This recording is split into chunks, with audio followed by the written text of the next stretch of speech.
ஹல்லேலூயா. ஆண்டவரும் இரட்சகருமாயிருக்கின்ற கிறிஸ்து இயேசுவின் பரிசுத்த நாமத்தில் அன்பின் வாழ்த்துக்கள். வருகின்ற வாரம் நமக்கு உபவாச தினமாய் காணப்படுகிறபடியால் உபவாசத்தின் கருத்து உங்களுக்கு முன்பாக நாம் யாவருமாக சேர்ந்து உபவாசித்து, உண்மையாகவே உபவாசித்து, நம்முடைய சகோதரிகள், பிள்ளையோடு கூட காணப்படுகிற சகோதரிகள், we are going to pray for pregnant sisters. So அவர்களுக்காக நாம் ஜெபிக்க போகிறோம். கர்த்தராகிய ஆண்டவர் இந்த நாட்களிலே அவர்களுக்கு வேண்டிய பலனையும் சுகத்தையும் சத்துவத்தையும் கொடுக்க வேண்டும் என்பதற்காக நாம் ஜெபிக்க போகிறோம். ஏற்ற காலத்தில் தாயும் செய்யுமாக ஆண்டவராகிய தேவன் தம்முடைய மிகுந்த கிருபையினால் பிரித்தெடுக்க வேண்டும் எண்ணப்படுகிற இந்த ஆழமான கருத்துக்காக நாம் ஜெபிக்க போகிறோம். நம்முடைய சபையிலும் நம்முடைய 13 மொழி பிரிவுகளிலும் காணப்படுகிற சகோதரிகள் விசேஷமாக அவர்களுக்காக நாம் ஜெபித்து வரப்போகிறோம். இன்னொரு ஜெப குறிப்பும் கூட நம்முடைய பிள்ளைகளுக்காகவும் நாம் ஜெபிக்க போகிறோம். பள்ளி தொடங்கிவிட்டது, பிள்ளைகள் பள்ளிக்கு செல்கிறார்கள். அவர்களுக்காக நாம் விசேஷித்த விதத்தில் பாதுகாப்பு உண்டாகணும், பராமரிப்பு உண்டாக வேண்டும். ஏறத்தாழ 5லிருந்து 6 மணி வரை ஸ்கூலில் இருக்கிறாங்க. அங்கிருந்து அவர்கள் கற்றுக்கொள்ளக்கூடாத காரியங்களை கற்றுக்கொள்ளாதபடிக்கு தேவன் அவர்களை பாதுகாக்க வேண்டும். அவருடைய மனமானது முக்கியமாக பாதுகாப்புக்குள்ளாக இருக்க வேண்டும். அதற்காக விசேஷமாக நம்முடைய பிள்ளைகள் பாதுகாக்கப்பட வேண்டும். இந்த உலகத்தில் காணப்படுகிற எல்லா பொல்லாப்புகளிலிருந்தும் விலக்கி காக்கப்பட வேண்டும் என்ற நோக்கத்திற்காக தேவனுடைய ஞானம் அவர்களுக்குள்ளாக கிரியை செய்ய வேண்டும் என்ற நோக்கத்திற்காக நாம் உபவாசித்து ஜெபிக்க போகிறோம். அன்போடு கூட எல்லோரையும் கேட்டுக்கொள்கிறேன். ஆண்டவருடைய செய்திக்கு முன்பாக நாம் தலைகளை தாழ்த்தி நாம் ஜெபிக்கலாம். எங்களை நேசிக்கிற நல்ல ஆண்டவரே, கர்த்தரும் இரட்சகருமாய் இருக்கின்ற கிறிஸ்து இயேசுவின் பரிசுத்த நாமத்தில் மண்டை சேருகிறோம். வானத்திற்கும் பூமிக்கும் சொந்தக்காரரே, சகலவற்றையும் தம்முடைய வல்லமை உள்ள வார்த்தையினால உயர்த்தி வைத்திருக்கிறீர் ஆண்டவரே. சகலமும் உம்முடைய வார்த்தையால் ஆகும் என்று சொன்னீர். கர்த்தாவே, இவ்வளவு நேரமாக நாங்கள் ஆராதனை செய்தோம், உம்மை புகழ்ந்தோம், பாடினோம், துதித்தோம், ஸ்தோத்தரித்தோம், நன்றிகளை சொன்னோம். இப்பொழுது கர்த்தர் பேசுங்க, உம்மிடத்திலிருந்து கேட்கும்படியாக, அழியா உம்முடைய திருவசனத்தை கேட்கும்படியாக நாங்கள் ஆண்டவரை வந்திருக்கிறோம். எங்களுடைய செவிகளை திறந்து கர்த்தாவே, ஆண்டவர் பேசுகின்ற ஆழமான சத்தியங்களை விளங்கிக் கொள்ளத்தக்கதாய் ஆவியான தேவன் எங்களுக்கு ஒத்தாசையாய் இருக்கணுமே சொல்லி கேட்கிறோம். இந்த இடம் முழுமையாக பரிசுத்த ஆவியானவரின் எல்லைக்குள்ளாக நாங்கள் ஒப்பு கொடுக்கிறோம். கர்த்தாவே, என்னை மறைத்து கர்த்தர் நீங்க வெளிப்படணுமேன்னு சொல்லி கேட்கிறேன். தாழ்த்தி விட்டு கொடுக்கிறோம். இயேசு கிறிஸ்துவின் மூலமாய் வேண்டுகிறோம் நல்ல பிதாவே, ஆமேன். ஹல்லேலூயா. ஒரு விஷயம் கூட உங்களை வாழ்த்தி வரவேற்றுக் கொள்கிறேன். இந்த நாள் என் செய்திக்கான பகுதி நம்முடைய மத்தேயு புஸ்தகம் 5ஆம் அதிகாரத்திற்கு நேராக திருப்பிக் கொள்ளலாம். மத்தேயு 5ஆம் அதிகாரம் 1-2 வசனங்களை வாசிக்க போகிறோம். மத்தேயு 5, 1-2 வசனங்கள்.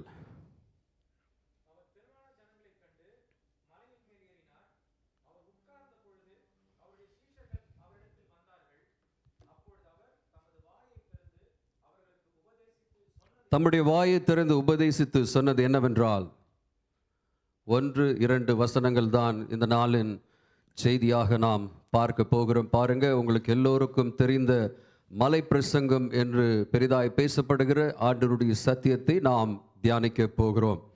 அதற்கு முன்பாக ஒரு ஆரம்பம் அல்லது ஒரு முகவுரையாக இந்த நாளில் நாம் அதை குறித்து பார்க்க போகிறோம். பாருங்கள், ஆண்டவராகிய தேவன் மத்தேயு புஸ்தகத்தில் எப்படி சித்தரிக்கப்படுகிறார் என்பதை நாங்கள் பார்க்கும் பொழுது, ஆண்டவராகிய தேவனை மத்தேயு சுவிசேஷகர் அவர் எப்படி ஆண்டவரை சித்தரிக்கிறார் என்று பார்க்கும் பொழுது, அவரை ராஜாவாக காண்பிக்கிறதை நம்மால் பார்க்க முடியும். ராஜாவுக்கு மாத்திரம்தான் ராஜ வம்சம் இருக்கும். அதனால நீங்க மத்தேயு புஸ்தகம் 1ஆம் அதிகாரத்தை வாசித்து பார்ப்பீர்களே, ஆனால் எவ்வழியாக ஆண்டவராகிய இயேசு கிறிஸ்து பிறந்தார் என்பதை குறித்து, அவருடைய வம்ச வரலாறை குறித்து சொல்லப்படுகிறதை நம்மால பார்க்க முடிகிறது. பாருங்க, அதற்கு பின்பாக அவர் கன்னி மரியின் வயிற்றில் பிறந்தவர் என்பதை குறித்து, அவர் பரிசுத்தர் என்பதை குறித்து சொல்லப்படுகிறது. அதற்கு பின்பாக அவர் ராஜாவாக இருக்கிறபடியால், ராஜ வம்சத்தில் இருந்து பிறந்தவராய் இருக்கிறபடியால் அவர் பாதுகாக்கப்பட வேண்டும் என்பதற்காக எகிப்திற்கு கொண்டு போகப்படுகிறார்.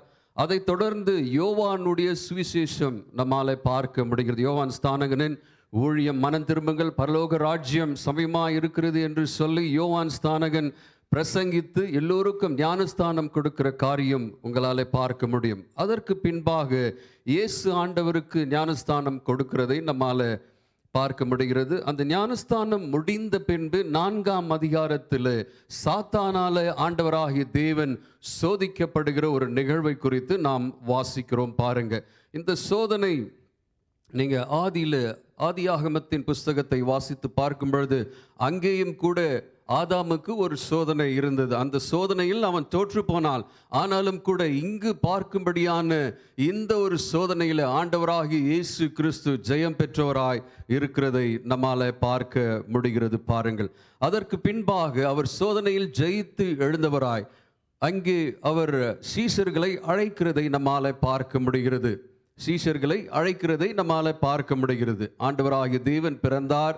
அவர் கன்னிமரியின் வயிற்றில் பிறந்தவராய் பரிசுத்தராய் ராஜாவாக அவர் அபிஷேகம் பண்ணப்பட்டு ஞானஸ்தானம் எடுத்து அவர் சோதனையை ஜெயித்தவராய் பிறகுதான் அவர் ஊழியத்திற்கென சீஷர்களை அழைக்கிறதை நம்மால் பார்க்க முடியும். பாருங்க, சீஷர்களை அழைக்கும்போது அங்கே திரளான ஜனக்கூட்டம் வருகிறார்கள் என்று சொல்லப்படுகிறது.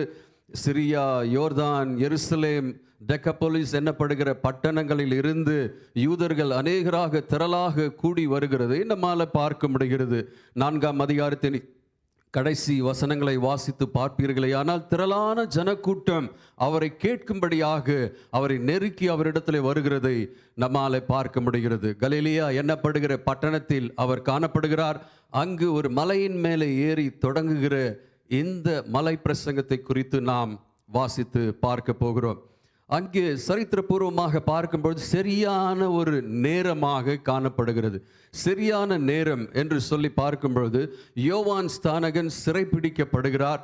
அப்போ பிரசங்கம் பண்ணுகிறதற்கு, தேவனுடைய ராஜ்யத்தை குறித்து சொல்வதற்கு யாருமே இல்லாத ஒரு சூழ்நிலையில் சரியான வேளையில் ஆண்டவராகிய தேவன் தன்னுடைய ஊழியத்தை தொடங்குகிறதை, முதல் பிரசங்கத்தை தொடங்குகிறதை நம்மால் பார்க்க முடியும். சரியான நேரம். இரண்டாவதாக பார்க்கும் பொழுது சரியான இடமும் கூட. அந்த கலிலேய பட்டணம் என்று சொல்லப்படுகிற அந்த பட்டணத்தில்தான் அநேக பிரஜாதியான மக்கள் காணப்பட்டார்கள். அங்கே யூதர்கள் மாத்திரம் அல்ல, பிரஜாதியாக இருந்தவர்கள் அநேகர் அங்கே காணப்பட்டார்கள். சரியான இடம் ஆண்டவருடைய ஊழியத்தை ஆரம்பிக்கிறதற்கு. அப்போ சரியான நேரம், சரியான இடம் இரண்டாவது. மூன்றாவதாக பார்க்கும்பொழுது சரியான மக்கள் அங்கே காணப்பட்டார்கள். அங்கே பல்வேறு தரப்பட்ட மக்கள் காணப்பட்டார்கள். முதலாவது ஆண்டவரோடு கூட நெருக்கமாக அவரை பின்பற்றி வந்த சீஷர்கள் காணப்பட்டார்கள். இரண்டாவதாக பார்க்கும்பொழுது அங்கே பரிசேயர்கள் காணப்பட்டார்கள். மூன்றாவதாக பார்க்கும்பொழுது அங்கே சதுசேயர்கள் காணப்பட்டார்கள். நான்காவதாக பார்க்கும் பொழுது அங்க பாவிகள், ஐஸ்வர்யவான்கள், ஆயக்காரர்கள், இன்னுமாக பலவீனப்பட்டவர்கள், பலவீனமாக இருந்தவர்கள், பல்வேறு வியாதிகளால் சிக்கி தவித்தவர்கள், பிசாசினால் பிடிக்கப்பட்ட ஜனம் என்று பல்வேறு விதமான மக்கள் திரளாய் கூடி வந்த சரியான மக்கள் கூட்டமாய் காணப்பட்டது. சரியான நேரம், சரியான இடம், சரியான மக்கள் அங்கே கூடி வந்ததாய் வேதாகமம் நமக்கு சொல்லிக் கொடுக்கிறது. பாருங்க, அப்படி அங்கே அநேக மக்கள் காணப்பட்டாலும் பிரதானமாக முதல் வசனத்தை நாம் வாசித்து பார்க்கும் பொழுது, வாசிக்கலாமா? முதல் வசனம்.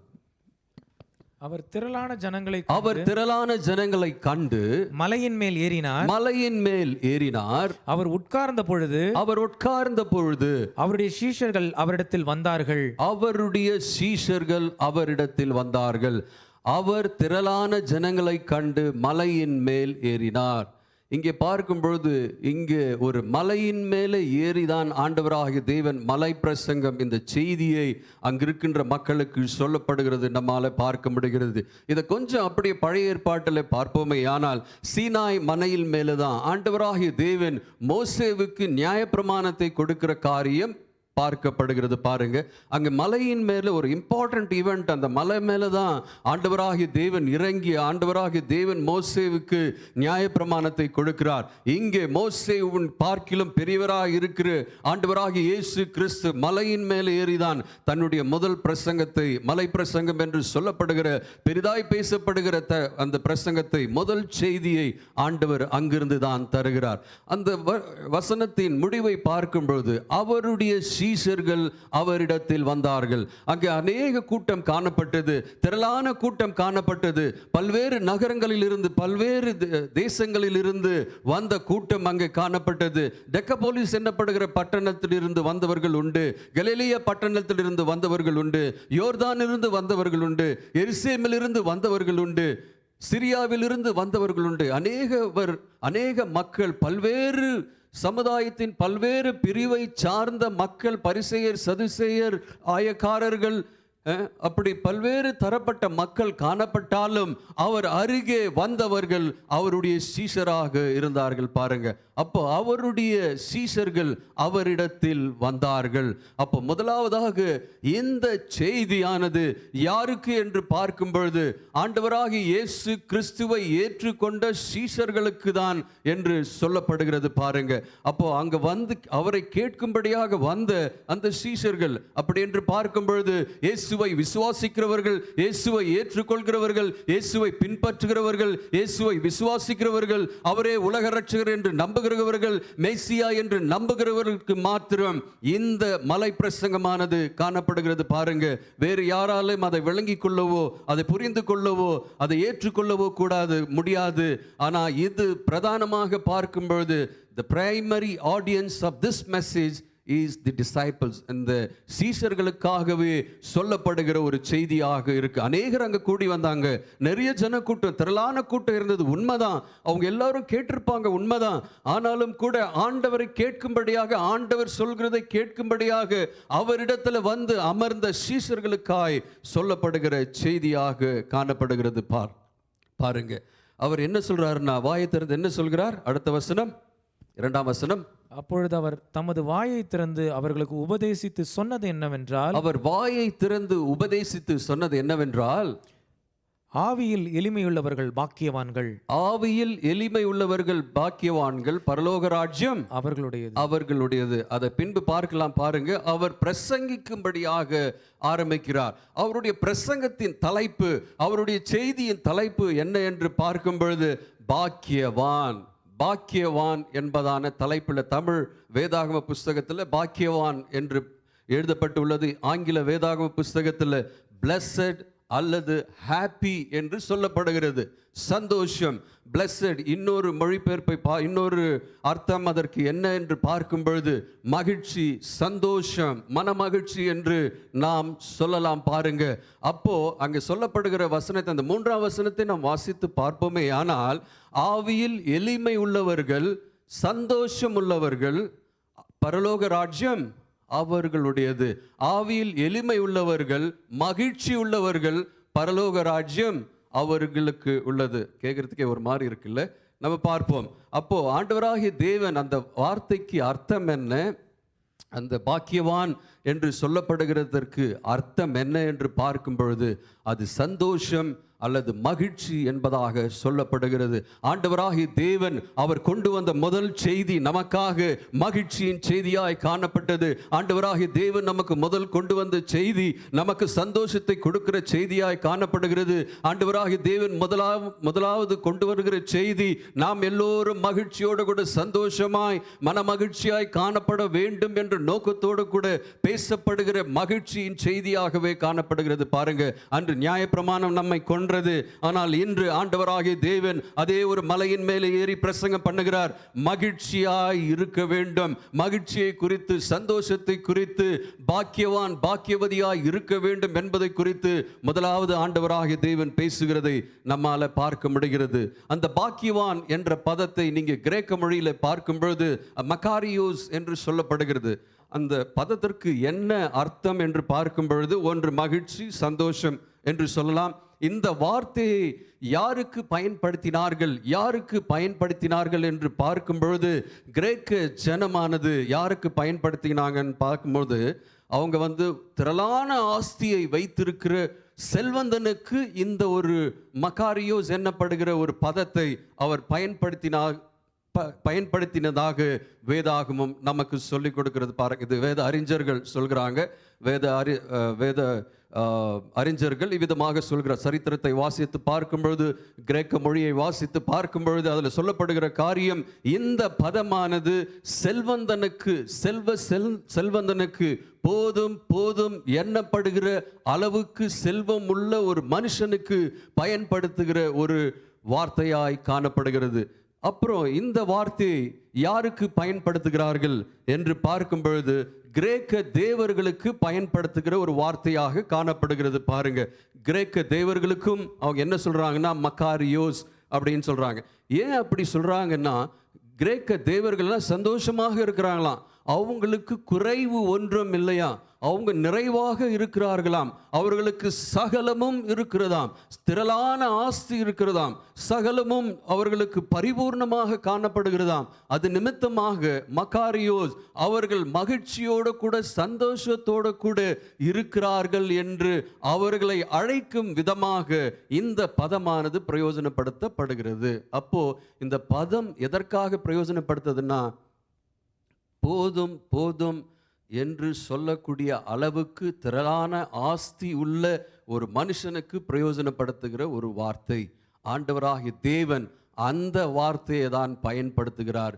பாக்கியவான், பிளஸட், அல்லது மகிழ்ச்சியோடு கூட இருங்கள், சந்தோஷமாக இருங்கள் என்று சொல்லப்படுகிற எந்த ஒரு வார்த்தையானது பயன்படுத்துகிறதை நாம் விளங்கி கொள்ளலாம். பாருங்க, ஹல்லேலூயா. ஸோ இது வரைக்கும் உங்களுக்கு விளங்கி இருக்கும் என்று நம்புகிறேன். பாருங்க, இந்த ஒரு சந்தோஷம் எப்படிப்பட்ட சந்தோஷம், இந்த ஒரு பாக்கியம் எப்படிப்பட்ட ஒரு பாக்கியம் என்று நாம் பார்க்கும் பொழுது, இந்த சந்தோஷம், இந்த பாக்கியம் ஏதோ சந்தர்ப்ப சூழ்நிலையினால் வருகிற சந்தோஷமோ பாக்கியமோ மகிழ்ச்சியோ அல்லவே அல்ல.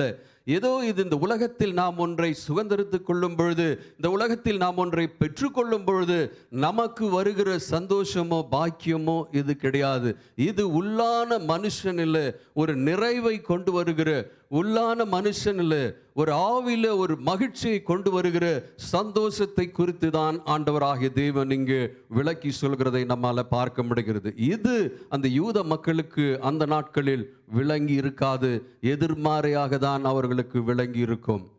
பாருங்க, ஆண்டவர் இந்த வார்த்தையை இவ்விதமாக பயன்படுத்தி இருந்தாலும் கூட, ஆண்டவராகிய தேவன் சொல்ல வந்த காரியம் இது ஏதோ நாம் வெளியிலிருந்து சம்பாதித்து பெற்றுக்கொண்ட வெளிரங்கமாக காணப்படுகிற ஒரு நிகழ்வு நிமித்தமாக வருகிற சந்தோஷம் அல்ல. இது ஆவியில உணரப்படுகிற, இயேசுவை ஏற்றுக்கொள்ளும் பொழுது பெற்றுக்கொள்கிற ஒரு சந்தோஷத்தை குறித்து சொல்லப்படுகிற சந்தோஷமாய் காணப்படுகிறது. பாருங்க, ஏன் அப்படின்னா, ஆண்டவரே சந்தோஷமுள்ள ஒரு ஆண்டவர் தான். ஆண்டவரை குறித்து சொல்லும் பொழுது வேதாகமம் சொல்லிக் கொடுக்கிறது.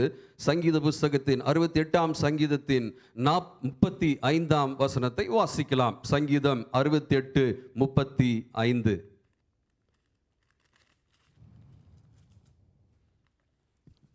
சங்கீதம் 68:35.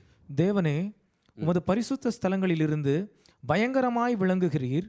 இஸ்ரவேலின் தேவன் தம்முடைய ஜனங்களுக்கு பலனையும் சத்துவத்தையும் அருளுகிறவர். தேவனுக்கு ஸ்தோத்திரம் உண்டாவதாக. தேவனுக்கு ஸ்தோத்திரம் உண்டாவதாக என்று தமிழ் வேதாகமத்தில் மொழிபெயர்த்திருக்கிறார்கள். ஆனால் ஆங்கில வேதாகமத்தை நீங்கள் பார்க்கும் பொழுது அங்கே உங்களுக்கு தெளிவாக தெரிகிறது. பாருங்க, blessed be a God. அப்போ ஆண்டவராகிய தேவன் சந்தோஷமுள்ளவர், அவர் மகிழ்ச்சி நிரம்பினவர், அவர் என்ன சொல்றது, அவர் எப்போதும் மகிழ்ச்சியாக இருக்கிற தேவன், அவருக்கு ஒன்றும் குறைவு கிடையாது, சகலவற்றையும் நிறைவாகவும் சம்பூர்ணமாகவும் சகலவற்றையும் வைத்திருக்கிறவர், அவருக்கு தேவை ஒன்றும் இல்லை என்பதை குறிக்கும் விதமாக blessed be the God, ஆண்டவர் ஸ்தோத்தரிக்கப்படுவாராக என்று எழுதப்பட்டிருக்கிறது. அப்போ இந்த ஆங்கில வேதம் அந்த பகுதியை பார்க்கும்போது blessed be a God. அப்போ நம்ம ஆண்டவர் எப்படிப்பட்டவராம்? நம்முடைய ஆண்டவர் மகிழ்ச்சி உள்ளவராம். நம்முடைய ஆண்டவர் எப்படிப்பட்டவராம்? நம்முடைய ஆண்டவர் சந்தோஷம் உள்ள ஒரு ஆண்டவராம். பாருங்க, நம்மை உருவாக்கின தேவன், பிதாவாகிய தேவன், அவர் சந்தோஷமுள்ள தேவனாக இருக்கிறாரு. பாருங்க, அதனால தான் ஆதாம் ஏவாளை உருவாக்கும் பொழுது அவங்க 2 பேர் தான் இருந்தாங்க பாருங்க. அவங்களுக்கு எதுக்கு திரளான செடி கொடி, திரளான பழ வகைகள், திரளான மிருகங்கள்? எதற்காக அவ்விதமாக ஒரு 5 நதிகள் ஓடக்கூடிய ஒரு இடத்தை அவர் தெளிவு செய்ய வேண்டும்? அவர் மகிழ்ச்சியினால நிரப்பப்படுகிற தேவன், அவர் ஆசீர்வாதத்தினால நிரப்பப்பட்டிருக்கிற தேவன். அவருக்கு தேவை ஒன்றும் இல்லை, சகலமும் அவரிடத்தில் உண்டாயிருக்கிறது. சகலத்திற்கும் சொந்தக்காரராக இருக்கிறவர் அவர். அவர் சந்தோஷமாக இருக்கக்கூடிய தேவன். அவருக்கும் அவ்விதமான வார்த்தை தான் பயன்படுத்தப்படுகிறது பாருங்க. அப்படி சந்தோஷமாக இருக்கிற தேவன் நாமும் கூட சந்தோஷமாக இருக்கும்படியாக, அப்படி பாக்கியவானாய் இருக்கிற தேவன் நாமும் கூட பாக்கியவானாய் இருக்கும்படியாக முதல் செய்தியை அவர் தருகிறதை நம்மால பார்க்க முடிகிறது. ஆண்டவர் பாக்கிய உள்ளவராய் காணப்படுகிறார். நாமும் பாக்கியம் உள்ளவர்களாய் காணப்பட வேண்டும் என்று சொல்லி ஆண்டவர் விரும்புகிறார். சங்கீதம் 72:12 வாசிக்கலாம். சங்கீதம் 72:12 அதை உறுதி செய்யும்படியாக இன்னொரு வசனத்தையும் கூட தியானிக்கலாம். சங்கீதம் 72:12 கூப்பிடுகிற எளியவனையும் உதவியற்ற சிறுமையானவனையும் அவர் விடுவிப்பார். பலவீனனுக்கும் எளியவனுக்கும் அவர் இறங்கி எளியவர்களின் ஆத்துமாக்களை ரட்சிப்பார். 72:12 ஆமா. ஓகே, சங்கீதம் 119:12 வாசிக்கலாம். மன்னிக்கவும்.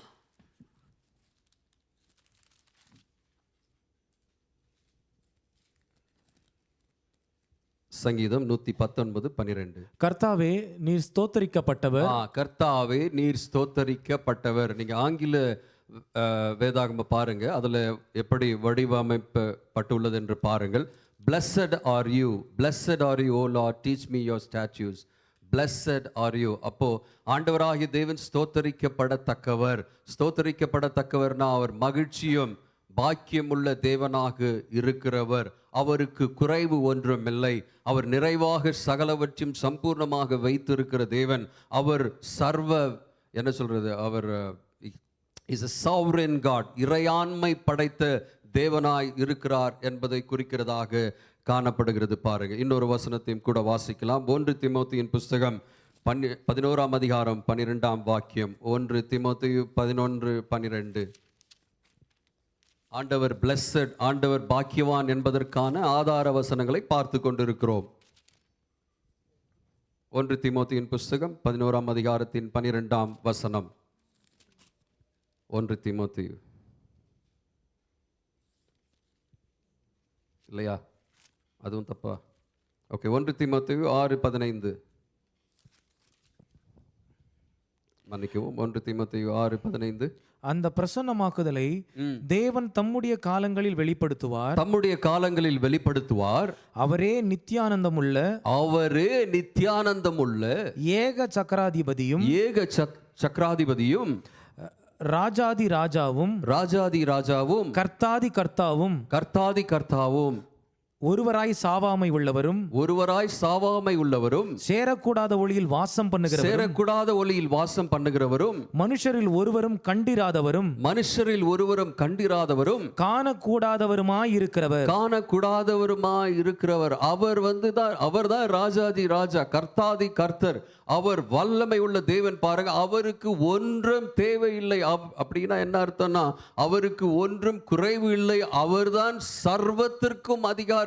சகலமும் அவருடைய கால்களுக்கு கீழாக தான் காணப்படுகிறது. எல்லாவற்றையும் உடையவராய் இருக்கிற தேவன் ஸ்தோத்தரிக்கப்படத்தக்கவர் என்று சொல்லும் விதமாக இந்த வசனங்கள் எழுதப்பட்டுள்ளது பாருங்க.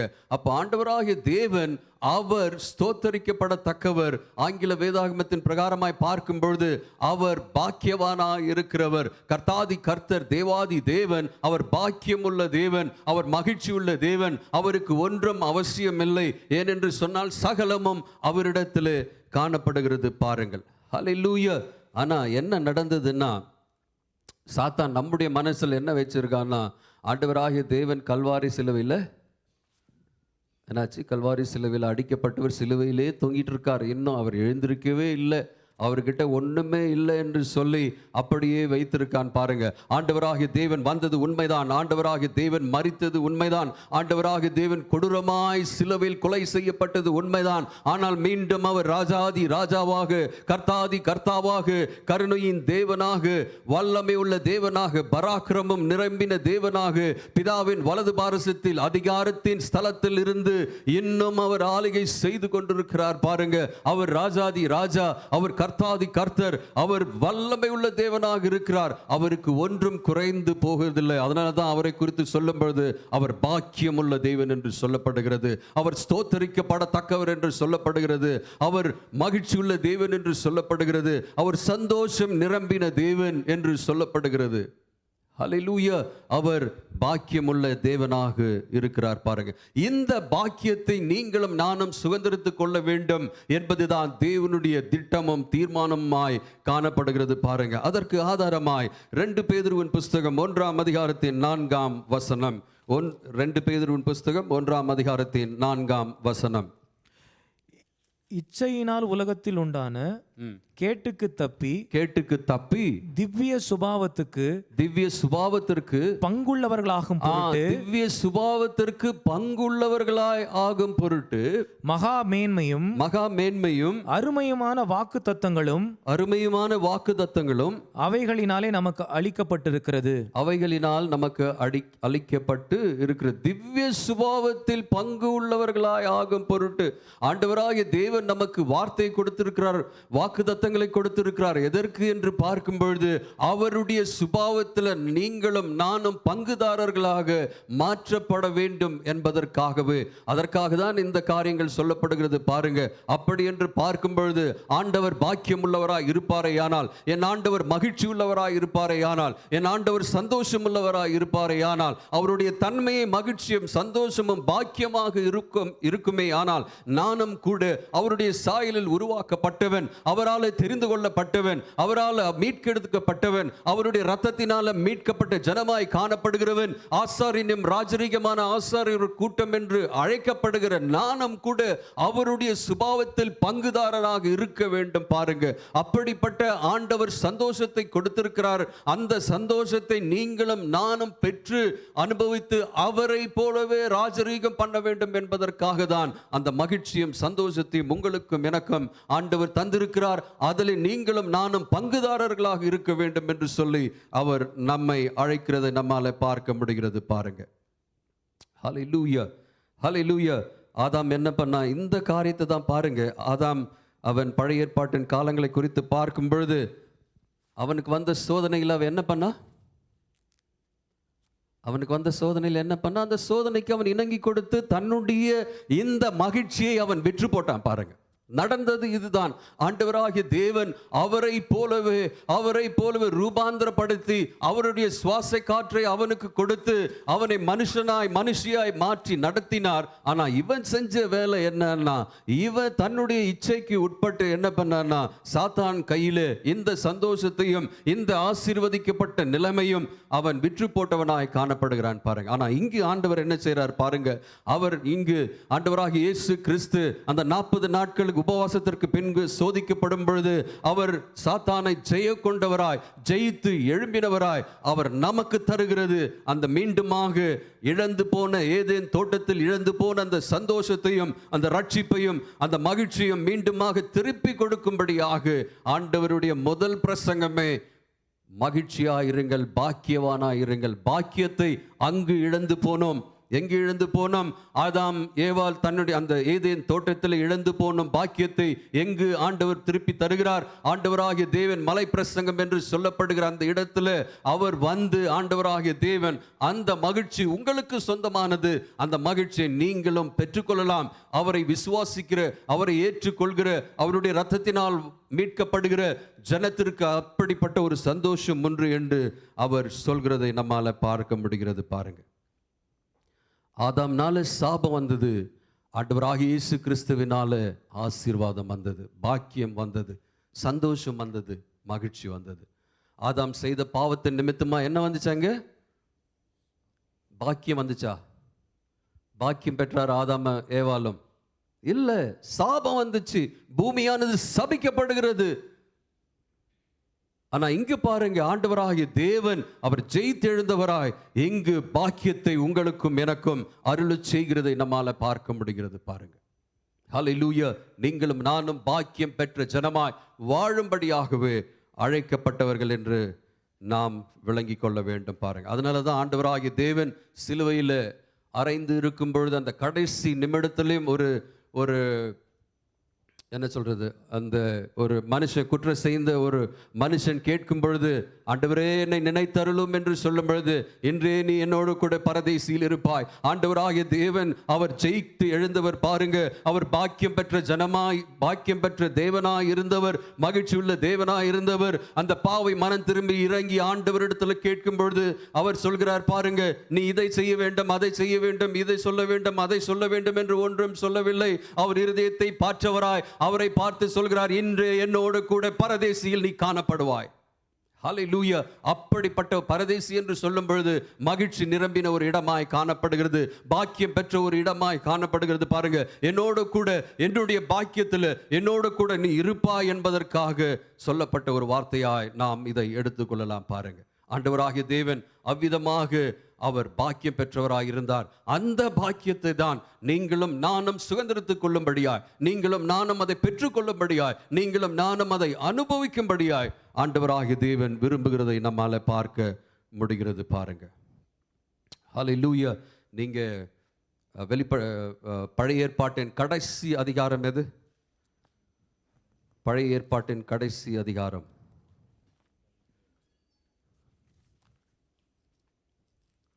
மல்கியா புஸ்தகமா? கடைசி வசனத்தை வாசிப்போமா? வெளிப்படுத்தின பழைய ஏற்பாட்டின் புஸ்தகங்கள், கடைசி புஸ்தகம் மல்கியா தீர்க்கதரிசன புஸ்தகம், கடைசி அதிகாரத்தின் கடைசி வசனம். நான் வந்து பூமியை சங்காரத்தால் அடிக்காதபடிக்கு அவன் பிதாக்களுடைய இருதயத்தை பிள்ளைகளிடத்திற்கும் பிள்ளைகளுடைய இருதயத்தை அவர்கள் பிதாக்களிடத்திற்கும் திருப்புவான். நீங்க ஆங்கில வார்த்தையை பாருங்க. And he shall turn the heart of fathers to the children and the heart of children to their fathers, lest I come and strike the earth with a curse. The Old Testament consummates or completes in the curse. பழைய ஏற்பாடு எங்கே முடிவு பெறுகிறது? சாபத்திலே முடிவு பெறுகிறதாய் காணப்படுகிறது பாருங்க. புதிய ஏற்பாடு எப்படி முடியுது தெரியுமா உங்களுக்கு? வெளிப்படுத்தின விசேஷத்தை எடுத்துக்கொள்ளுங்கள். வெளிப்படுத்தின விசேஷம் 22ஆம் அதிகாரத்தின் 1 - 3 வசனங்கள்.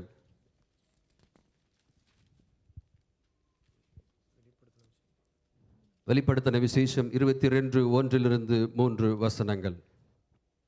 பின்பு பளிங்கை போல் தெளிவான ஜீவ தண்ணீருள்ள சுத்தமான நதி தேவனும் ஆட்டுக்குட்டியானவரும் இருக்கிற சிங்காசனத்திலிருந்து புறப்பட்டு வருகிறதை எனக்கு காண்பித்தான்.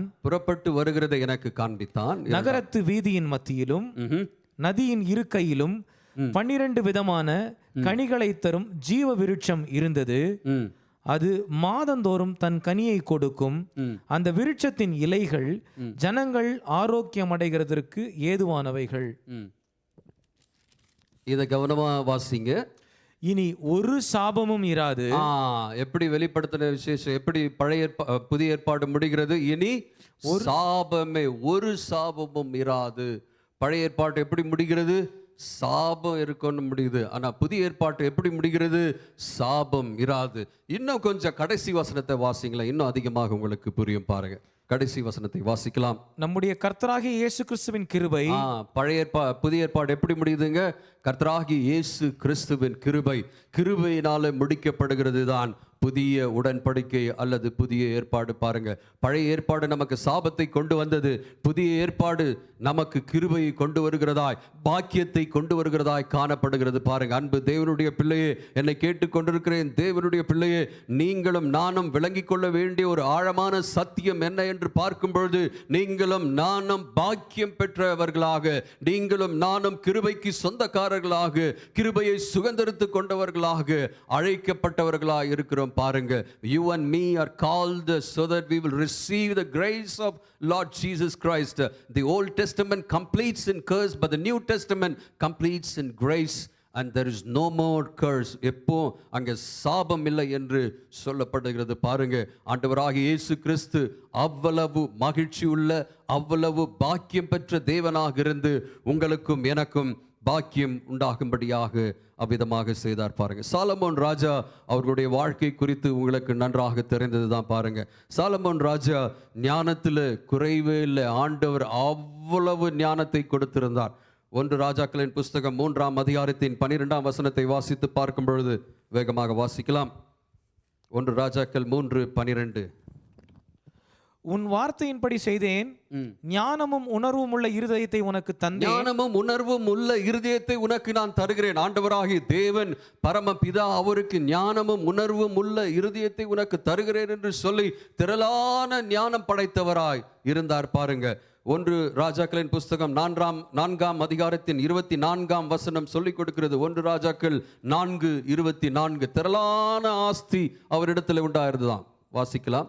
நாள் ஒன்றிற்கு சாலமோனுக்கு செல்லும் சாப்பாட்டு செலவு 30 மரக்கால் மெல்லிய மாவு. இதெல்லாம் இன்னும் படிச்சு சொல்லிட்டே போனோம்னா நேரமே போகாது. அவ்வளவு செல்வந்தனாக இருந்த மனுஷனா இருந்தார். பாருங்க, 1 ராஜாக்கள் 4:27. அதை கம்ப்ளீட் பண்ணுப்பா. மேற்சொல் 24. நதிக்கு இப்புறத்தில் இருக்கிற திப்சா முதற்கொண்டு ஆசா மட்டும் உள்ளவை எல்லாவற்றையும் நதிக்கு இப்புறத்தில் உள்ள சகல ராஜாக்களையும் ஆண்டு வந்தான். சகல ராஜாக்களையும் ஆண்டு வந்தான். அவ்வளவு வல்லமை. முதலாவது என்ன பார்த்தோம்? ஞானத்துல பெருத்திருந்தது. இரண்டாவதாக என்ன பார்த்தோம்? அவருக்கு ஐஸ்வர்யம், அநேக ஐஸ்வர்யம் உண்டாயிருந்தது. மூன்றாவதாக நாம் பார்த்த காரியம், அவருக்கு என்ன, அவருடைய ராஜ்யம் அவ்வளவு விரிவானது, அவ்வளவு வல்லமை உள்ள, அவர் எல்லோரையும் ஆண்டு வந்த ஒரு ராஜாவாக இருந்தார். பாருங்க, 1 ராஜாக்களின் புஸ்தகம் 4ஆம் அதிகாரத்தின் 34ஆம் வசனம் சொல்கிறது. 1 ராஜாக்கள் 4:34. சாலமோனின் ஞானத்தை குறித்து கேள்விப்பட்ட பூமியின் சகல ராஜாக்களிடத்திலும் நானா ஜாதியான ஜனங்களும் அவனுடைய ஞானத்தை கேட்கிறதற்கு வந்தார்கள். He had that much of fame. அவ்வளவு புகழை பெற்ற ஒரு மனுஷனாய் அவன் இந்த பூமியில் காணப்பட்டான். பாருங்க, 1 ராஜாக்களின் புஸ்தகம் 11ஆம் அதிகாரத்தின் 3ஆம் வசனம். 1 ராஜாக்களின் புஸ்தகம் 11ஆம் அதிகாரத்தின் 3ஆம் வசனம். அவனுக்கு பிரபுக்கள் குலமான 700 மனையாட்டிகளும். போதும்பா, அவனுக்கு அவ்வளவு குடும்பம் காணப்பட்டது. பாருங்க, நான் ஒரு காரியத்தை குறித்து சொல்வதற்காக இவற்றையெல்லாம் சொல்லி கொண்டு வருகிறேன். முதலாவது அவனிடத்துல ஞானம் இருந்தது. இரண்டாவது அவனிடத்துல ஐஸ்வர்யம் இருந்தது. மூன்றாவது அவனிடத்துல வல்லமை இருந்தது. நான்காவது அவன் புகழ் பெற்றவனாயிருந்தான். ஐந்தாவது குடும்பம் இருந்தது. அவனுக்கு மனவாட்டிகள் இருந்தார்கள். பாருங்க, அவ்வளவு சந்தோஷமாக இருந்திருக்க வேண்டிய ஒரு மனுஷன். இன்னொரு காரியத்தையும் கூட பார்க்கலாம். 1 ராஜாக்களின் புஸ்தகம் 7:1-7 வசனங்கள். 1 ராஜாக்கள் 7ஆம் அதிகாரம் 1-7. அவனுடைய அரண்மனை குறித்து சொல்லப்படுகிறது. பாருங்க, அவ்வளவு பெரிய விலை உயர்ந்த ஒரு அரண்மனையை அவன் வைத்திருந்தான். நீங்க வீட்டில் போய் வாசித்து பாருங்க, அந்த அரண்மனை எப்படி கட்டப்பட்டது, அது ஃப்ளோரிங் எப்படிப்பட்ட வஸ்துகளால் கட்டப்பட்டது என்பதை குறித்து தெளிவாய் சொல்லப்படுகிறது. பாருங்க, அவ்வளவு ஆஸ்தியும் அந்தஸ்தும் சம்பத்தும் புகழும் வல்லமையும் ஞானமும் பெற்ற ஒரு மனுஷன் என்ன சொல்றாரு? கடைசியா அவர் எழுதும்போது என்ன சொல்கிறார் என்றால், பிரசங்கின் புஸ்தகம் 1ஆம் அதிகாரத்தின் 14ஆம் வசனம். பிரசங்கி 1:14. சூரியனுக்கு கீழே செய்யப்படுகிற காரியங்களை எல்லாம் கவனித்து சூரியனுக்கு கீழே செய்யப்படுகிற காரியங்கள் எல்லாம் கவனித்து பாருங்கள். இதோ எல்லாம் மாயையும். இப்படி திரளான ஆஸ்தி, திரளான ஐஸ்வர்யத்தையும், திரளான வல்லமையும், அவன் பலமும் வல்லமையும், அவனுக்கு புகழும் அந்தஸ்தும் இருந்த ஒரு மனுஷன் என்ன சொல்லியிருக்கணும்? எல்லாம் நல்லா இருந்துச்சு, சந்தோஷமா இருந்தேன்னு சொல்லியிருக்கணும். ஆனா கடைசியில் அவர் என்ன சொல்றாருன்னா, எல்லாம் மாயை. அப்போ ஆண்டவராகிய தேவன் சொல்கிற பாக்கியம் அல்லது சந்தோஷம், இந்த உலகத்தில் நாம் சம்பாதிக்கின்ற, இந்த உலகத்தில் நாம் பெற்றுக்கொள்கிற வல்லமையோ இல்லை புகழோ, இதை குறித்து சொல்கிற காரியம் அல்ல.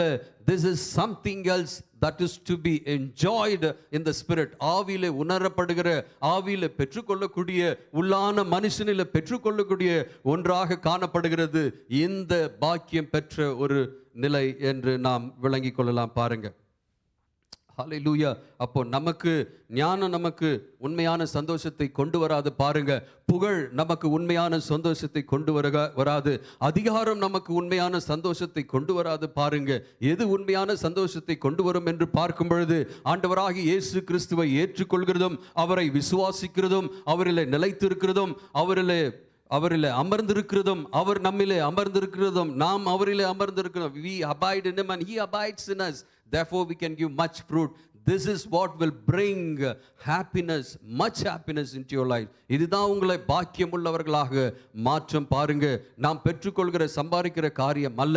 இதெல்லாம் வைத்து இருக்கக்கூடாது என்பதாக என்னுடைய கருத்தோ என்னுடைய பேச்சோ அல்ல.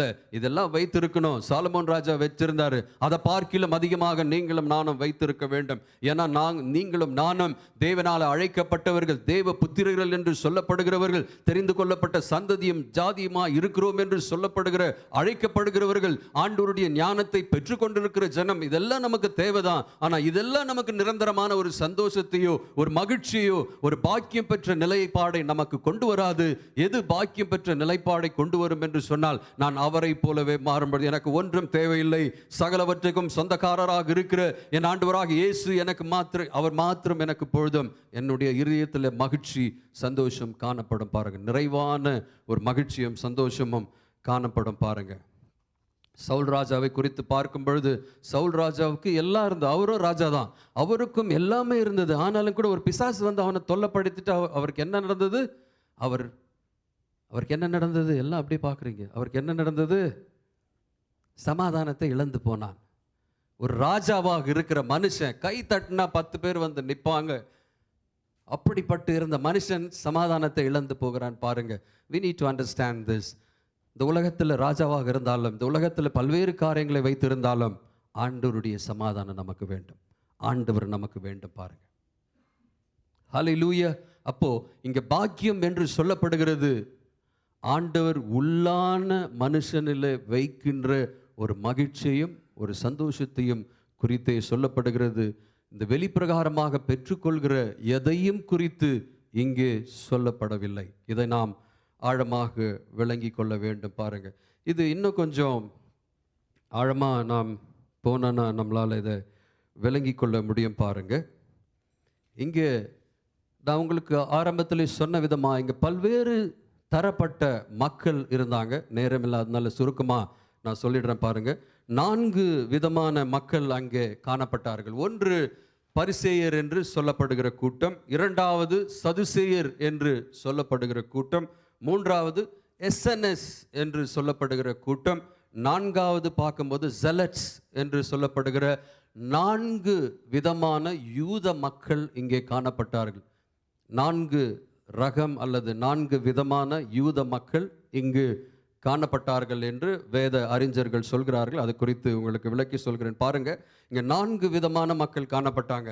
இந்த பரிசேயர் என்னன்னா, பரிசேயர் தங்களை சுய நீதியினால மோசேயின் நியாயப்பிரமாணத்தை ஒன்றை நிறைவேற்றினால் மாத்திரம் போதும், அவ வெளிப்புறமான ஒரு நீதியை வேஷமாக தரித்த ஒரு கூட்டமாக காணப்பட்டார்கள். பாருங்க, சதுசேயர் எப்படிப்பட்டவங்கன்னா, அவங்க ரோம அரசாங்கத்தோடு சேர்ந்து மோசேயின் நியாயப்பிரமாணமும் வேண்டும், இந்த ரோம அரசாங்கத்தின் அந்த காரியமும் வேண்டும் என்று சொல்லி அதோடு கூட பிணைந்து போன ஒரு மக்கள் கூட்டமாக காணப்பட்டாங்க. அவங்க என்ன நினைச்சாங்கன்னா, வாழ்க்கை ஒரு முறை தான், அதை அனுபவித்து செத்து போக வேண்டும் என்பதாக நினைத்த, மறுவாழ்வு இல்லை நமக்கு என்று நம்பின ஒரு கூட்டமாக இருந்தார்கள் இந்த சதுசேயர்கள். மூன்றாவதாக ஒரு கூட்டம் என்ன, அவங்க வந்து எஸ்என்எஸ். இவங்க தான் இப்போ இந்த நாட்களில் அதிகமாக காணப்படுகிற, கிறிஸ்துவ வட்டாரங்களில் அதிகமாய் காணப்படுகிற ஒரு கூட்டம். அவங்க என்ன பண்ணாங்கன்னா, எனக்கு பரிசீலனை வேண்டாம், எனக்கு சதுசேயனை வேண்டாம், அவன் நியாயப்பிரமாணன்னு தூங்கிட்டு இருக்கான். ஒருத்தன் என்ன பண்ணுறான், அவன் வந்து கலப்பு செய்து விட்டு, அவன் பாருங்க, அவன் வந்து ரோம மக்களோடு கூட இணைந்து அவன் காரியங்களை அவன் வேறு விதமாக செய்ய தொடங்கி, 2 பேருமே வேண்டாம், நான் தனியா நிற்கிறேன், யாருமே எனக்கு வேண்டாம் என்று சொல்லி தனியாய் தங்களை பிரித்தெடுத்து மலைகளில் வாழ்கிற ஒரு கூட்டமாக காணப்ப ஆண்டவராகிய தேவன் நம்மை அழைத்தது கூட்டமாய் சேர்ந்து இருக்கும்படியாக தான்.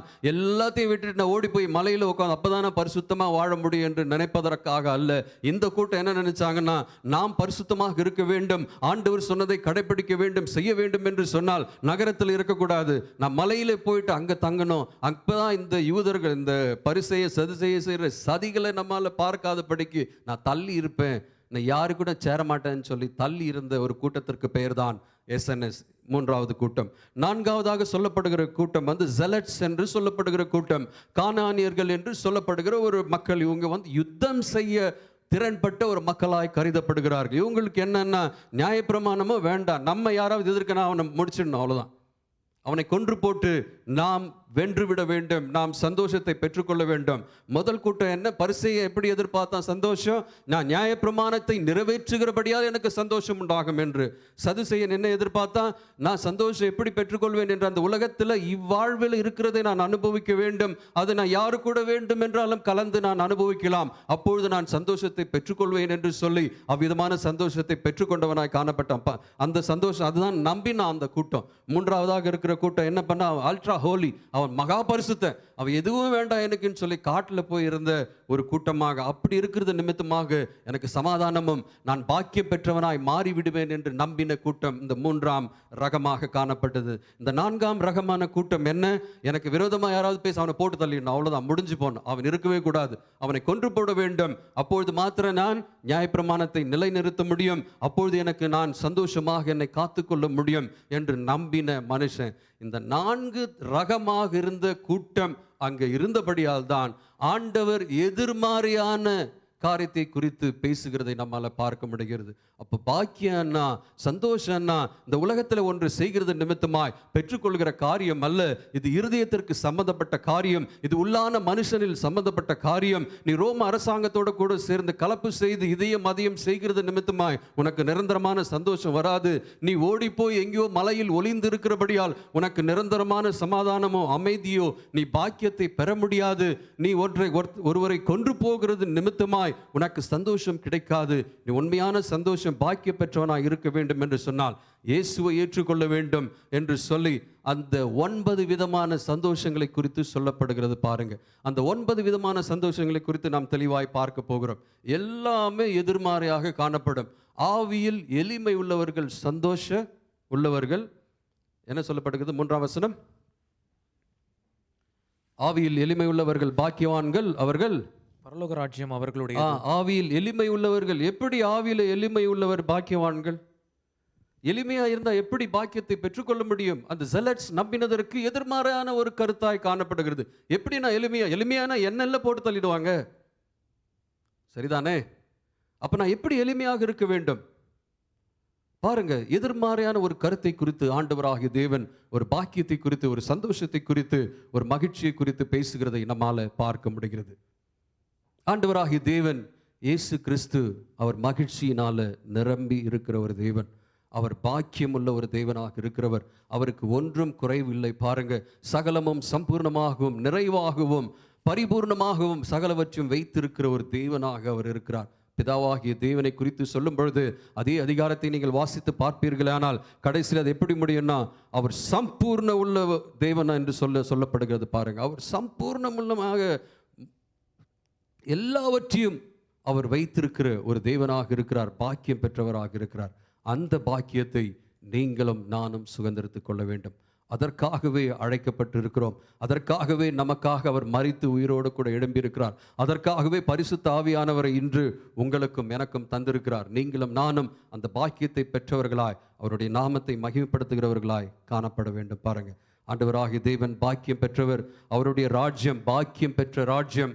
அவருடைய ராஜ்யத்தின் செய்தி பாக்கியம் உள்ள செய்தி. அந்த செய்தியை நாம் பெற்றுக்கொள்ளும் பொழுது அவருடைய இயேசு கிறிஸ்துவின் ராஜ்யத்தில் நீங்களும் நானும் பாக்கியம் பெற்றவர்களாய் இருக்க முடியும். இந்த பாக்கியமானது ஏதோ வெளியிலே ஒன்று சந்தர்ப்ப சூழ்நிலையினால் வருகிற பாக்கியம் அல்ல.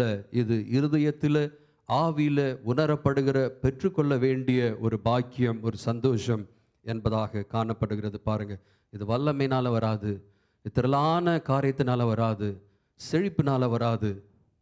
இந்த ஒரு நிறைவு, இந்த ஒரு பாக்கியம், இந்த ஒரு சமாதானம், இந்த ஒரு சந்தோஷம், மகிழ்ச்சி வேண்டும் என்று சொன்னால் என் இயேசு உங்களுக்கு வேண்டும். என் இயேசு உங்களுக்கும் எனக்கு வேண்டும். மரித்த ஆண்டவராகிய இயேசு வேண்டும். பாருங்க, எழும்பி நிற்போமா? அவர் இருப்பாரே ஆனால் மாத்திரம் நீங்களும் நானும் பாக்கியம் பெற்றவர்களாய் காணப்பட முடியும். பாருங்க, ஹல்லேலூயா. இன்னும் ஆண்டவராகிய இயேசுவை ஏற்றுக்கொள்ளவில்லை, ஆண்டவராகிய இயேசு கிறிஸ்துவோடு கூட ஒரு நல்ல ஒரு உறவில் இல்லை என்று சொல்கிறவர்கள் அவரை நோக்கி பாருங்க. இதுதான் நேரம். பாருங்க, இது உங்களுக்கும் அவருக்கும் உண்டான நேரம். பாருங்க, அவருக்கு முன்பாக ஒப்பு கொடுப்போமா? அவர் பாக்கியமுள்ள தேவனாக இருக்கிறார். அந்த பாக்கியத்தை நீங்களும் நானும் பெற்றுக்கொள்ளும்படி ஆசை உள்ள தேவனாக காணப்படுகிறார். பாருங்க, அவருக்கு முன்பாக ஒப்பு கொடுப்போமா? ஹல்லேலூயா. உண்மையாகவே இந்த செய்தி உங்களுக்கு உங்களுடைய இருதயங்களில் பேசி இருக்குமே ஆனால், ஆண்டவர் விரும்புகிற அந்த பாக்கியத்தை பெற்றுக்கொள்ள வேண்டும் என்று சொல்லி வாஞ்சை இருக்குமே ஆனால், ஆண்டவருக்கு முன்பாக ஒப்பு கொடுத்து கேளுங்க. ஆண்டவரே, நான் உம்மை ஏற்றுக்கொள்கிறேன். இயேசுவே, நான் உம்மிடத்தில் வந்து சேருகிறேன். எனக்கு அப்படிப்பட்ட பாக்கியமுள்ள ஒரு தேவன் எனக்கு வேண்டும். என் இருதயத்தில் காணப்படுகிற எல்லா குறைவுபாடுகளும், எல்லா சூழ்நிலையும் மாற்றப்பட வேண்டும். எனக்கு உதவி செய்யுங்கன்னு சொல்லி கேளுங்க. ஆண்டவரை பார்த்து கேளுங்க. ஆண்டவரே, எங்களுக்கு உதவி செய்யுங்கப்பா. இந்த பாக்கியத்தை நாங்கள் பெற்றுக்கொள்ள எங்களுக்கு உதவி செய்யுங்கப்பா. இப்படிப்பட்ட ஒரு நிறைவை, ஒரு சமாதானத்தை, ஒரு அமைதியை, ஒரு பரிபூர்ணத்தை எங்களுடைய வாழ்க்கையில் நாங்கள் பெற்றுக்கொள்ள எங்களுக்கு உதவி செய்யுங்க ஆண்டவரேன்னு சொல்லி கேட்கிறோமப்பா. தொடர்ந்து எங்களை நடத்துங்கப்பா.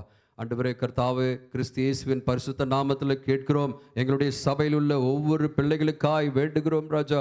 கர்த்தாவே, ஒவ்வொரு பிள்ளைகளும் இப்படிப்பட்ட ஒரு பாக்கியத்தை பெற்றவர்களாய், மகிழ்ச்சியை பெற்றவர்களாய், சமாதானத்தை பெற்றவர்களாய், சந்தோஷத்தை பெற்றவர்களாய், கிறிஸ்துவின் சமாதானத்தை பரிபூர்ணமாக சுதந்திரித்து கொண்ட ஒரு ஜனமாய் காணப்படட்டும் ஆண்டவரே. இந்த உலகத்தில் காணப்படுகிற, தங்களுடைய வாழ்க்கையில் காணப்படுகிற குற்றங்கள், குறைகள், குறைவுகளை கண்டு ஆண்டவரை பயந்து தேங்கி போகாதபடிக்கு கர்த்தாவே, ஆண்டவர் என்னோடு கூட இருக்கிறார். பரிபூர்ணமுள்ள தேவன், என் இயேசுவால் சகலமும் கூடும் என்று சொல்லி, இயேசு சகலவற்றையும் மாற்ற வல்லமை உள்ளவர் என்று சொல்லி நம்பி அவரில் ஒப்பு கொடுக்க உதவி செய்யுங்கப்பா. எங்களுடைய வாலிப பிள்ளைகளுக்காய் வேண்டுகிறோம் ஆண்டவரே. இந்த உலகத்தின் பின்பாய் ஓடாத படிக்கு இயேசு ஒருவர் இருப்பாரேயானால் போதும். He is a blessed God and he will make me a blessed person. He will make me an happiest person. He will make me a joyful person என்று சொல்லி கர்த்தாவே, உம்மிலே ஒப்பு கொடுக்கத்தக்கதாய், உமக்கு ஒப்பு கொடுக்கத்தக்கதாய், உம்மை நோக்கி பார்க்கத்தக்கதாய் கர்த்தர் செய்யுங்கன்னு சொல்லி கேட்கிறோம். வாலிப பிள்ளைகளை விசேஷமாக இயேசுவின் ரத்தத்தினாலே மூடி செபிக்கிறோம் ராஜா. கர்த்தர் நீங்க காத்து நடத்துங்கன்னு சொல்லி கேட்கிறோம். எங்களுடைய சகோதரிமார்களுக்காக ஜெபிக்கிறோம். குடும்ப வாழ்வில் இருக்கின்ற கர்த்தாவை, பிள்ளத்தாட்சியாய் இருக்கின்ற சகோதரிகளுக்காய் நாங்கள் ஜெபிக்கிறோம். கர்த்தாவை, நீர் காண்கிற தேவன் அப்பா, நீர் காக்கிற தேவன் ஆண்டவரே. நாங்கள் வாசித்த சங்கீத பகுதியில் பார்க்கும் பொழுது, பிள்ளையானது கர்த்தரால் வருகிற சுதந்திரம் என்று சொல்லப்படுகிறது ஆண்டவரே. பலவான் கையில் உள்ள அம்புகளாக இருக்கிறார்கள் என்று சொல்லப்படுகிறது. கர்த்தாவே, இன்று கர்த்தராகிய ஆண்டவர் இயேசுவின் நாமத்தை கொண்டு நாங்கள் வேண்டுகிறோம். சகோதரிகள் ஆண்டவர் பலம் உள்ளவர்களாக இருப்பார்கள் என்று அறிக்கை பண்ணுகிறோம் அப்பா. பிள்ளையை தாங்குகிற அந்த இடமானது பலமுள்ளதாய் இருக்கும் கர்த்தாவே. இயேசுவின் ரத்தத்தினாலே நாங்கள் மூடி செபிக்கிறோம். அந்த பிள்ளைகளுக்கு விரோதமாய் எதுவும் செயல்படாது, எந்த ஒரு சூழ்நிலையும் சூழ்ச்சியும் செயல்படாது இந்த அறிக்கை பண்ணி நாங்கள் செபிக்கிறோம் அப்பா. ஏற்ற நேரத்தில் தாயும் செய்யுமாக கர்த்தர் நீர் பிரித்தெடுத்து ஆசீர்வாதத்தோடு கூட சாட்சிகளாக மாற்றி நடத்த வல்லமை உள்ள தேவன். அதை நாங்கள் பார்ப்போம் என்று அறிக்கை பண்ணி கர்த்தரை நன்றியோடு கூட துதிக்கிறோம், ஸ்தோத்திரிக்கிறோம். எங்களுடைய சகோதரிமார் ஒவ்வொருவரையும் காத்து கொள்ளுங்க. இன்னும் மருத்துவ துறையில் வேலை பார்க்கின்ற ஒவ்வொருவரையும் கர்த்தர் காத்து கொள்ளுங்க, பராமரித்து கொள்ளுங்க. அங்க இருக்கின்ற எந்த சூழ்நிலையும் அவர்களை பாதிக்காதபடிக்கு கர்த்தர் காத்து நடத்தணுமேன்னு சொல்லி கேட்கிறோம் அப்பா. இன்னும் ஆண்டவரை வெளியே வேலை பார்க்கின்ற ஆண்டவரை சைட்ஸ்ல இருக்கின்ற பிள்ளைகளுக்காய் வேண்டுகிறோம். தேவ கிருபையும் பலனும் ஆண்டவரை உண்டாகட்டும் என்று சொல்லி கேட்கிறோம். எங்களுடைய சபை மக்கள் ஆண்டவரை, சவுண்ட் என்ஜினியர்ஸ், மீடியா, ஃப்ரண்டர்ஸ், ஸ்குயர், எல்டர்ஸ், லீடர்ஸ் யாவரையும் உடைய கரங்களுக்குள்ளாய் தருகிறோம். தேவ கிருபையும் சமாதானமும் வழி நடத்துதலும் ஆண்டவராகிய இயேசு சொன்ன இந்த பாக்கியத்தை பெற்ற ஜனமாய், ஜாதியாய் பலத்திற்கு ஆண்டவரை செழித்திருக்கு கர்த்தர் உதவி செய்வீராக சொல்லி கேட்கிறோம். சகல துதி, கன மகிமை, மாட்சிமையும் ஒருவருக்கே செலுத்துகிறோம். கிறிஸ்து இயேசுவின் மூலமாய் வேண்டுகிறோம் எங்கள் நல்ல பிதாவே. ஆமேன், ஆமென். ஆண்டவருடைய ஆசீர்வாதத்தை பெற்றுக்கொள்ளலாம். ஆண்டவராகிய இயேசு கிறிஸ்துவின் கிருபையும் பிதாவாகிய தேவனுடைய அன்பும் பரிசுத்த ஆவியானவருடைய அந்யோன்ய ஐக்கியமும் சிநேகமும் இன்றும் என்றும் சதா காலங்களுக்கும் நம்மோடு கூட இருப்பதாக சபை சேர்ந்து சொல்லட்டும். ஆமேன், ஆமேன், ஆமேன். என் ஆத்துமாவே கர்த்தரை ஸ்தோத்திரி, என் முழுமே அவர் பரிசுத்த நாமத்தை ஸ்தோத்திரி. என் ஆத்துமாவே கர்த்தரை ஸ்தோத்திரி, என் கர்த்தர் செய்த சகல உபகாரங்களை மறவாதே. ஆமேன், ஆமேன். சென்று வாருங்கள். கர்த்தர் உங்களை